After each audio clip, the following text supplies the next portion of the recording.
David? What? Which hand do you brush your teeth with? My right hand, of course. Why? Nothing. I usually brush mine with a toothbrush and Listerine toothpaste. Oh, what a funny little man you are.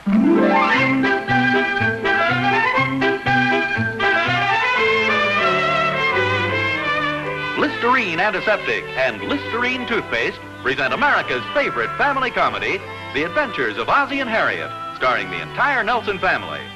Here is Ozzie, who plays the part of Ozzie Nelson, and of course his lovely wife Harriet as Harriet Nelson. The older of the Nelson boys, David, appears as David Nelson, and his younger brother, the irrepressible Ricky, played by Ricky Nelson. The Nelsons' next-door neighbor, Thorny, is played by Don DeFore. What do you mean you're not going, David? What does it sound like I mean? Sounds like you mean you're not going. Okay, then what's your question? What do you mean you're not going, David? That's what I have to tell you. I'm not going. Okay. And that's final. Okay. That's the way you feel. I'll give you one more chance. That's a lot, but I'm not going. I happen to have other obligations. Big words. I promised to help a couple of friends of mine. What about me? I'm your brother, you know. Don't get maudlin. I suppose you think I don't know what that means. Okay, what does it mean? Just for that, you can look it up yourself. I promised to help a couple of friends of mine. Guy can have a couple of friends in this world, can he? Oh, yeah? If it wasn't for me, you'd be an only child. Hi, Pop. Ricky's getting a little hot under the collar here. We're going to go to the movies this afternoon. Well, that's fine. Yeah, but now David's giving me some song and dance about not being able to go. Oh, what's the matter, Dave? Well, for one thing, I don't have enough money. Well, what happened to your allowance? Did you spend all of it? Not exactly. I loaned it to this guy at school. If you wanted to give it away, you should have told me. I didn't give it away. It was a loan. What'd you do, lend it to some pal of yours? Not especially, Pop. Just one of the guys in the class. Well, gee, that's a shame. Now you don't have any money to go to the movies with, do you? No, sir. Well, I tell you what I'll do. I think I can make a little exception and give you an advance on your allowance. How much do you need? Never mind, Pop. That's okay. No, don't worry about it. You can pay me back. Honest, Pop, I don't want it. What's the matter with you, David? You got rocks in your head? You let David handle his own financial affairs. I sure wouldn't let him handle mine, boy. Are you sure you don't want this money, Dave? No, thanks, Pop. Honest. I can't go to the movies anyway. Well, why not? I have to make some drawings for a friend of mine in science class. This guy has more friends. Well, look, Dave, the movies don't start until this afternoon. Why don't you do the drawings this morning? I don't think I can finish in time, Pop. It's an awful lot of work. Gee, this is a shame. Why can't this boy do his own homework? Because this boy happens to be a girl. He is not. Not unless you call the captain of last year's football team a girl. Not to his face, I wouldn't. It's awful nice of you to do these things for people, but gee, it's a shame to have you miss out on the movies on account of it. Well, that's okay, Pop. I don't mind. It's going to be a neat picture, too, boy. Well, I better get upstairs and get going on this stuff. Well, if you change your mind, let me know, Dave. Thanks, Pop. Do you know where your mother is, Rick? She's out in the kitchen. Oh, are you sure? Yeah, but the table's all cleaned up and the dishes are in the dishwasher. Oh, gee, that's a shame. Well, I think I want to see her about something anyway. Harriet! I'm in here. Oh, there you are. I've been looking all over for you. Yeah, the dishes are all finished, thank you. Oh, that's too bad. Oh, you needn't look so unhappy about it. There's nothing to it anymore. No, I'm not exactly unhappy. To tell you the truth, I am a little concerned about David, though. He hasn't done anything wrong, has he? Oh, no, nothing like that. It's just that, well, I think he's being taken advantage of. Oh, I know what you mean. That Ricky can be a fast talker, but David knows how to handle him. No, it isn't Ricky. Oh, who is it then? Well, I know the boys aren't doing it intentionally, but David just doesn't know how to say no to people. What are you talking about? Oh, it's one thing after another. Now, you take this morning, for instance. He has no money because he loaned one of his friends his entire allowance. He can't go to the movies because he promised some other kid he'd do his homework for him. Well, that sounds very nice to me. Personally, I think the whole world could stand a little more friendliness and generosity these days. Well, so do I, and I'm glad David's that kind of a boy. The point I'm trying to make is, that generosity, like everything else, has its limitations. It's He's got to learn to use a little judgment and common sense. I want him to be generous, too. But I don't want him to be a doormat and have people walk all over him. Oh, dear, I hardly think it's that serious. Besides, maybe he likes doing things for his friends like this. You know, everybody likes to be well-liked. Mom, Yes, dear? you know where my Elsker jacket is? Yes, it's right here on the chair. Oh, yeah, thanks. You going out? Just for a couple of minutes. I'll be right back. Say, Dave, Yes, sir? could I have a little talk with you, son? Oh, sure, Pop. Go ahead, I'll walk you to the door. I don't know quite how to begin this, Dave. Have I done something wrong? Oh, no. At least not to anybody but yourself. It's just what we were talking about before. See, it's a wonderful thing to do nice things for people, but you can overdo that the same as anything else. Yeah, I know what you mean, Pop. See, lots of times people ask you to do things for them, and you may not want to. In fact, you may feel it's an imposition, but yet you just don't know how to say no. Yeah, but sometimes it's pretty difficult. Well, sure it is, but you've just got to do it, son, or else people will be taking over your whole life for you. Now, you take this afternoon, for instance. I know you want to go to the movies, and yet you've got to stay home because you've promised to do this other boy's homework for him. Well, what could I do, Pop? He asked me, and he's a friend of mine. Well, you just could have said very politely, I'm sorry, but I have other plans. You could have been very courteous, but still be firm. See, you've just got to learn to say no. I guess you're right, Pop. You try and remember that next time, will you, son? It's nice to be considerate of other people, but you've got to think of yourself, too.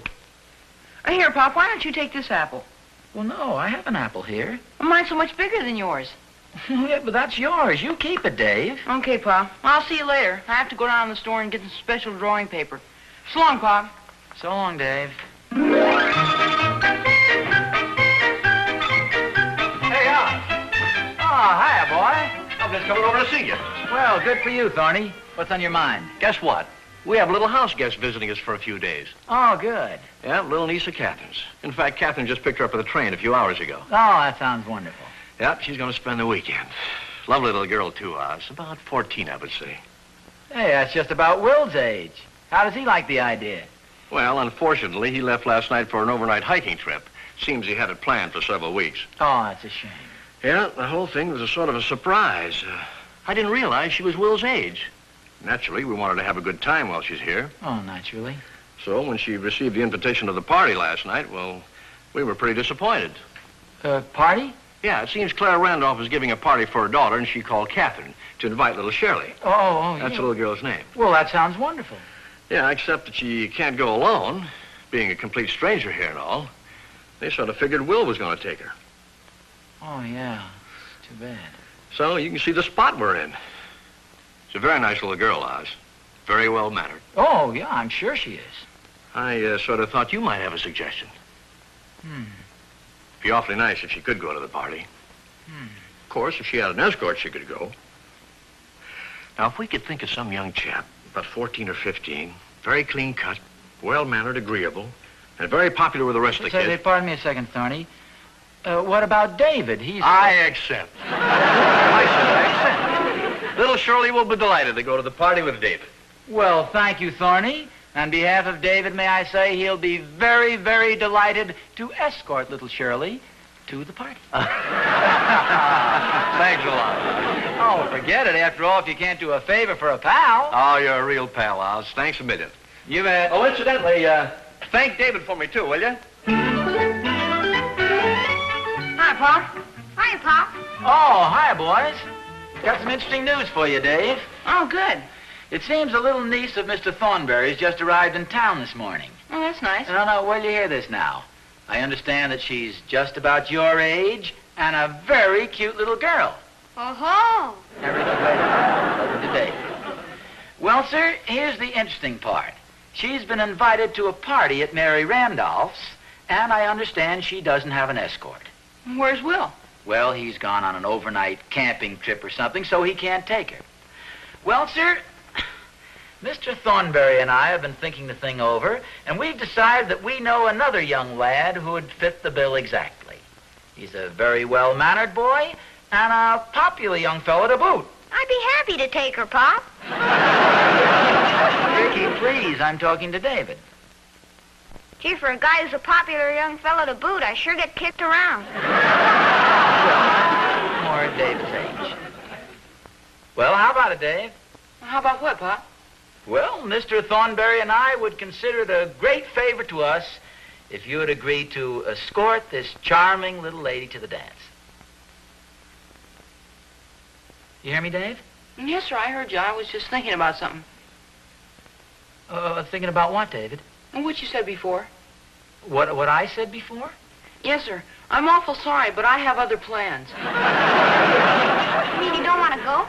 Well, David, this sounds like it'll be a lot of fun. Well, thanks a lot, Pop, and thank Mr. Thornberry for me, too, but my answer is still no. Well, don't you even want to think it over? No, thanks, Pop. And, gee, thanks a lot for the swell advice, Pop. Oh, that's okay, son. Anytime at all. Come on, let's go.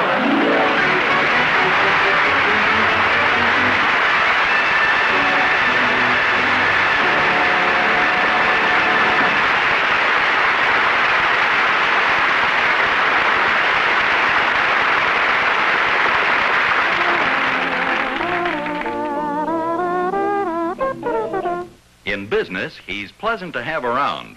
In his social life, he's always in demand. In private, the sweetest girl in the world thinks he's perfection. Yes, he's a nice guy to be near because he's smart. He doesn't take chances on offending. He makes Listerine antiseptic a habit. Night and morning, and before every date, Listerine is his extra careful precaution. Independent research has proven that Listerine antiseptic not only stops halitosis instantly and keeps it stopped, usually for hours on end, but averaged 4 times better than the leading chlorophyll products against which it was tested. Halitosis is a real everyday problem. By far its most common cause is fermentation of proteins that are present in everybody's mouth all the time. The trouble is you could have halitosis and never know it, and even your best friend won't tell you. Why take chances when there's such a pleasant, extra careful precaution? Listerine, the most widely used oral antiseptic in the world. He said that she said that he had halitosis. She said that he said it's true of some girls too. He said that she said the answer was simple. Here's what she said to do. Try Listerine, buy Listerine. Keep breath fresh and clean with Listerine. Try Listerine, buy Listerine. Keep breath fresh and clean with Listerine.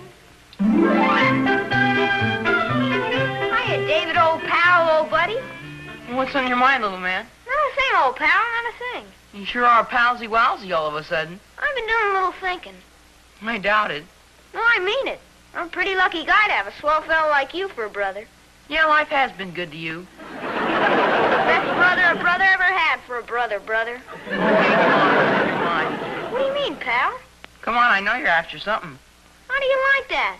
Guy tried to be nice, and right away you think he's got an inferior motive. You're just being nice, huh? What else? I like you, David. Thanks, I think you're cute, too. Sure I'm glad you aren't a girl. Well, I'm kind of happy about that myself. Sure would be awful having a big sister. Wearing your old clothes is bad enough. You don't mind having a big brother, though, do you? No, sir, boy. Especially a real smart guy like you. You think I'm a pretty smart guy, huh? Yes, sir. Do you think I'll ever be as smart as you, David? I doubt it. Yeah, I thought you were going to the movies. Yeah, I was. You better get going, then. I think I'll stay home with you. What's the matter? Did you spend all your money? No, I got all my money right here. Well, why aren't you going, then? I like you, David. I like you, too. You know what I always say? I always say good old David is the salt of the earth, boy. Is that really what you always say? And then I always say good old David is the smartest guy in town. No kidding? And then I always say You're a pretty gabby little guy, aren't you? And then I always say when it comes to fixing things, boy, that David is terrific. Fixing what sort of things? Oh, little things. Like a flat tire on my bike. Will you fix it for me? Ricky, my boy, I've got news for you. Come on, David. If you don't fix it, I can't go to the movies. Big news. Oh, come on. Good old days, fix-it-shop finance company and escort service has gone out of business.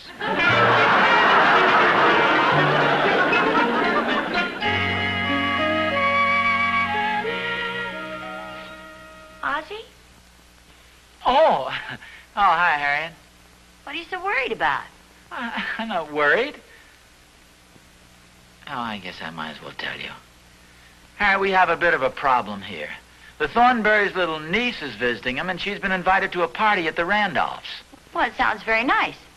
Well, yes, but Will is off on a camping trip, and the poor little girl has nobody to take her. But what about David? I asked David, and he politely but firmly turned me down. Well, that doesn't sound like David. That was exactly my reaction. Considering the fact that he does favors for just about everybody in school, you'd think he could do this one small one for his own father. Well, of course, if he doesn't want to, dear, it's up to him. Well, you don't understand the extent of our problem. I promised Thorny that David would take the little girl to the party. And after all, a man can't go back on a promise. You promised, Thorny? Well, yes, he's my best friend. I don't think that was too much of a favor for him to ask me. Well, he wasn't asking you to take her, dear. Don't you think you should have spoken to David first? Well, yes, I realize that now, but I had no idea David would take my advice so seriously. What advice is that? You remember the discussion we had this morning? See, David is so darn good-natured, and he does favors for just about everybody, so they take advantage of him. Yes, I know. Well, now, Harriet, my case is entirely different. After all, I'm the boy's father, you know. Well, I didn't say anything.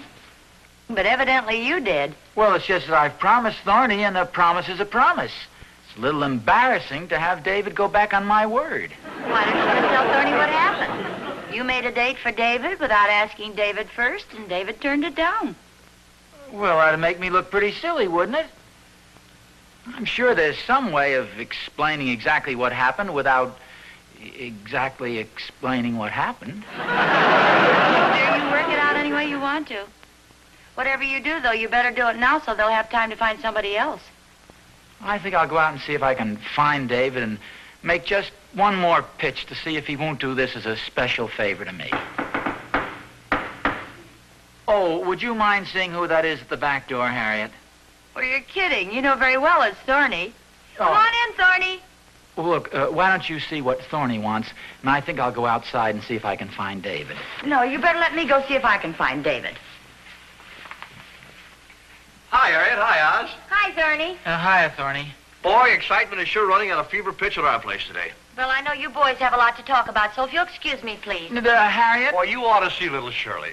Thorny. She's so excited she could hardly wait. I've never seen a kid so happy in all my life. Pretty happy, huh? Oh, delirious. Well, you'd think this is the first dinner party she was ever invited to. Come to think of it, I think it is. Where's David? Getting dressed, I suppose? Well, I really don't know where he is, Thorny. Little Shirley can hardly wait to meet him. Why, she's even been thinking of excuses to go out in the backyard, hoping to get a glimpse of him. I'm pretty worried about something, Thorny. David isn't much of a dancer, you know.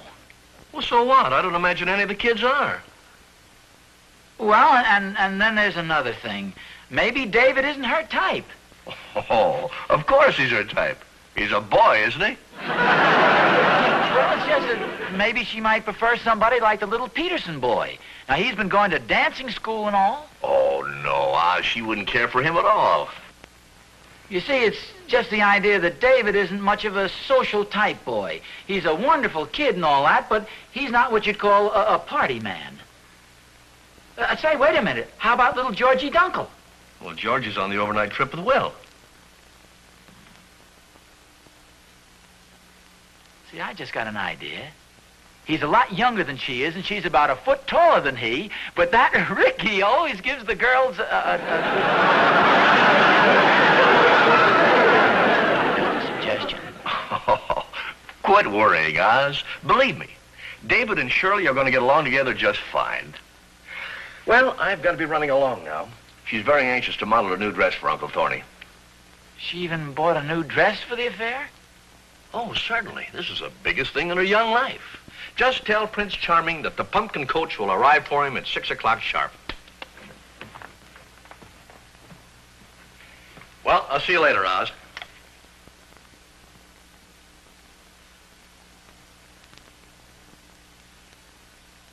Harriet. Harriet!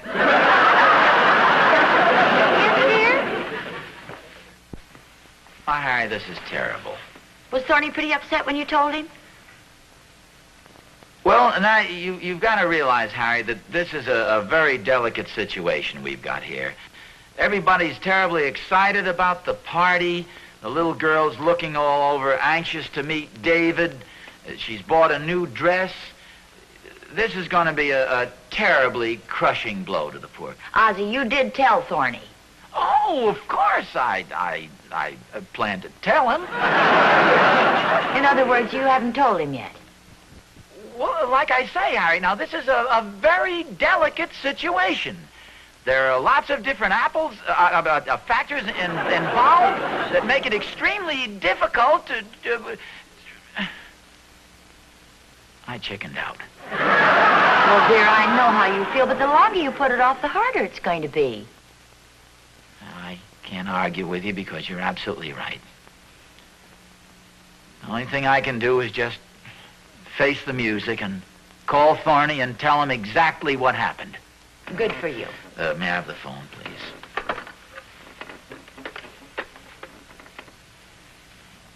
I don't suppose... No, I wouldn't. This is probably the last time I'll hear old Thorny's voice. See, maybe if I just saw David and spoke to him once more and pleaded with him and explained to him what a wonderful thing it would be to do this favor for his kindly neighbor, Mr. Thornberry, and his dear old dad. Say, maybe I could bribe, not bribe, I mean, maybe I could offer the boy a couple of dollars. Well, look, dear, he won't be back until dinner time. It'll be too late by then.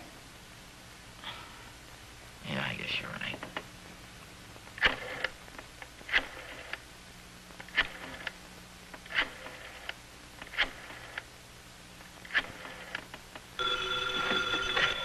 Hello? Hello, Thorny. This is Oz. Hi, Oz. What's up? Something as, Hi, Mom. Hi, Pop. Oh, David, where have you been? Out back by the garage. Well, sit down, son. I want to have a talk with you. Harriet, will you go get my wallet? It's up on the dresser. Speak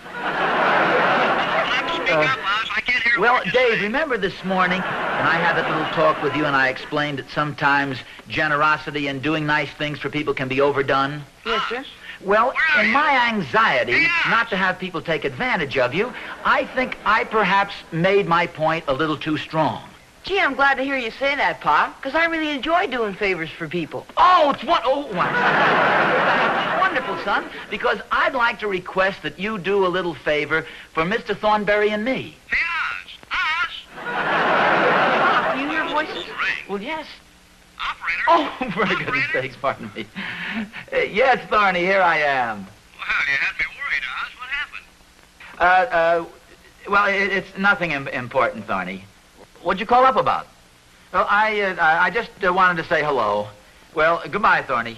Was that Mr. Thornberry, Pop? Yes, it was, David. Does he still want me to take his niece to the party?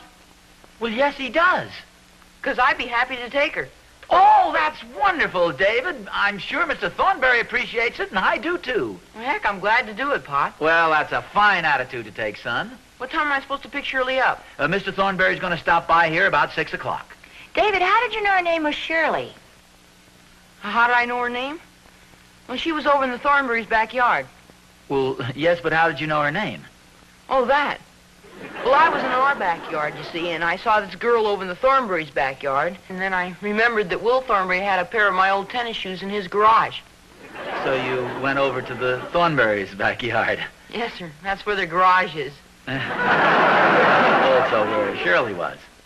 Oh, and I suppose you and Shirley talked for a few minutes? Well, kind of. And she said to me, "You must be David Nelson." Which I was. And we started talking, and... Well, anyway, I'd be happy to take her. In fact, I'd be crazy if I didn't. I take it then she's a rather cute little girl? I'll say she is. I think I'm beginning to understand this change of heart and neighborly spirit. I sure am glad I was out by the garage fixing Ricky's tire. Otherwise, I might not have seen her. Well, I'm glad it worked out well. Well, I wanted to tell you about it myself. I didn't want Ricky coming in here blabbing it to you. Yeah, we understand. David, hadn't you better start getting ready now? Okay, I'll be right back. Oh, David, where are you going? You've got to get dressed. Oh, I will. First, I better let Ricky out of the garage.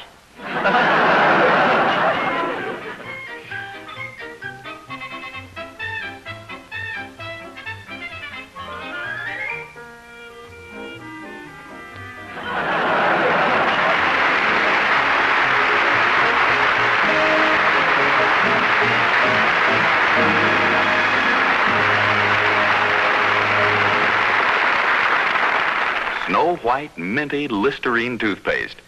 You never tasted such a clean, fresh, wide-awake flavor in your life.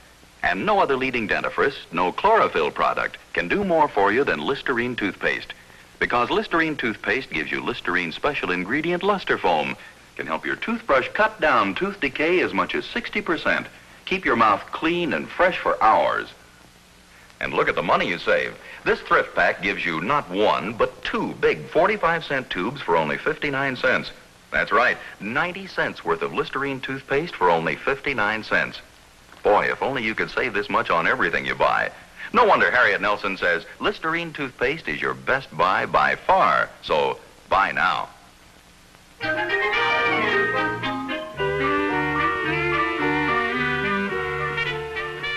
All the sneaky tricks to play on your own brother. What's the matter, dear? It's that Ricky, Mom. We gotta do something about him. He's getting to be a real wise guy. In what way? I had a pretty good time at the party last night. I was feeling fine today. So Ricky asked me if he could borrow some money to go to the show. And you let him have the money? Yeah. And then he was worried about who would do his homework if he went to the show. Oh, so you did his homework. Yeah. Then he wanted to borrow my bike to get to the show. And you let him take the bike? Yeah. All the sneaky tricks. Borrows my bike, takes my money. Well, dear, you told him he could take the bike and the money. Yeah, but I didn't tell him he could take Shirley, too.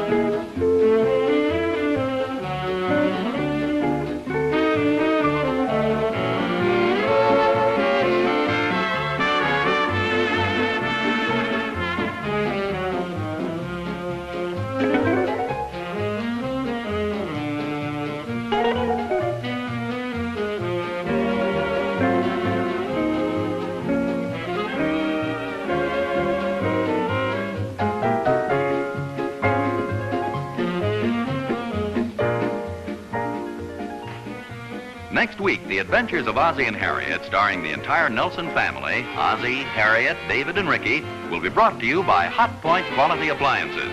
Remember, look to Hot Point for the finest first. Isn't it time? Time you bought the whole family fresh, clean, new prophylactic toothbrushes. Prophylactic, of course. This world-famous line includes a style, size, and texture for every taste and need. The Pro Tufted, for example, with its special end tuft to get at those hard-to-reach back teeth. Or the new Pro 59, the totally different toothbrush with thousands of extra thin bristles. You never felt a brush so gentle yet so sturdy. Or this brush, specially sized for children's mouths. Look for the prophylactic toothbrush display at any drug counter. Ladies and gentlemen, this could be your automobile. As you can see, somebody gambled and lost. This weekend, make sure your weekend motoring is fun, not fatal. Be very careful in heavy traffic the next time you are tempted to take a chance. Play it safe. The life you save may be your own. This could be you.